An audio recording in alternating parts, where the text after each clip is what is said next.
This is Lauren Fogelman at ExpertSportsPerformance.com, working with highly driven, motivated athletes on having more focus, confidence, and the ability to effectively deal with distractions when competing. Today's topic is athletes competing through illness. This is the height of flu and cold season.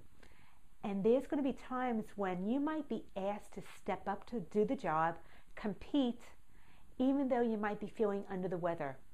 Of course, you need to use your discretion, and if you really don't have it in you because you have pneumonia, the flu, then take that into consideration and recognize that there's just times that you can't compete. However, if you're just feeling under the weather, but you're able to go to work, go to school, do whatever is necessary, don't feel like you have absolutely no energy to get out of bed, then you might be expected to compete even though you're not feeling like you're 100%.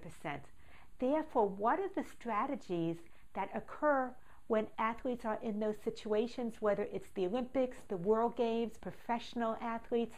It happens across the board.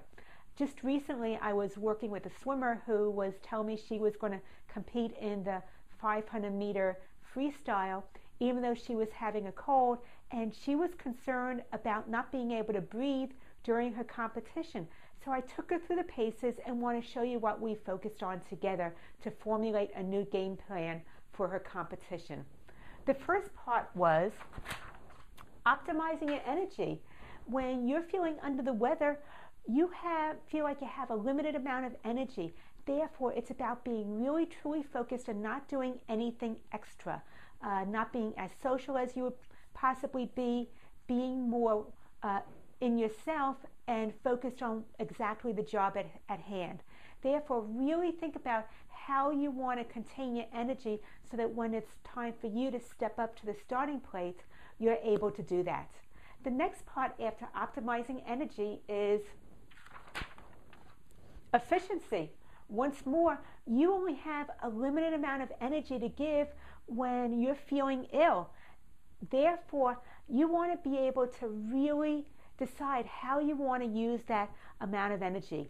That means that anything that would be a distraction is something that you really don't want to give that much attention to. That includes how you're feeling. This is about performance and focusing solely on your performance.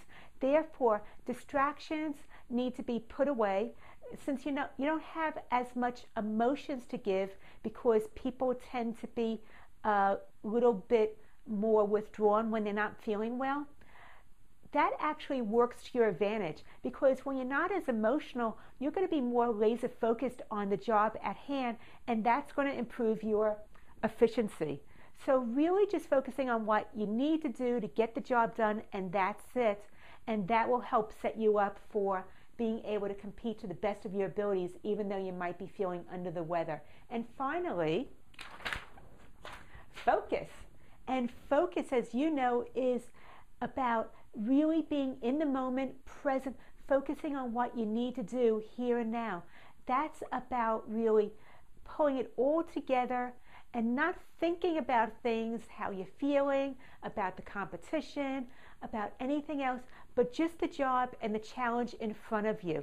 And by staying really present, you're going to be able to draw on extra energy than you thought even possible, because as soon as you're on that starting block and waiting for it to be your turn to go, you know you're going to have that burst of adrenaline, and that's going to help put some of the feelings of being under the weather aside and let you just focus on the job at hand at that moment.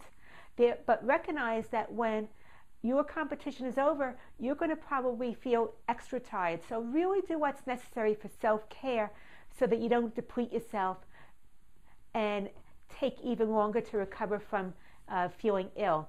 So I would like you to really focus on what is that you do best, and how can you come up with a game plan for when you're in this specific situation.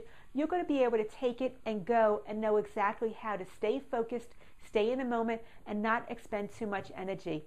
If you're interested in the 7 mistakes even the best athletes make, go to my website, ExpertSportsPerformance.com, put your name and email address in the upper right-hand corner. You'll immediately get my free starter kit. I would love to hear your comments on this teaching. Lauren Fogelman, ExpertSportsPerformance.com, more focus, more wins.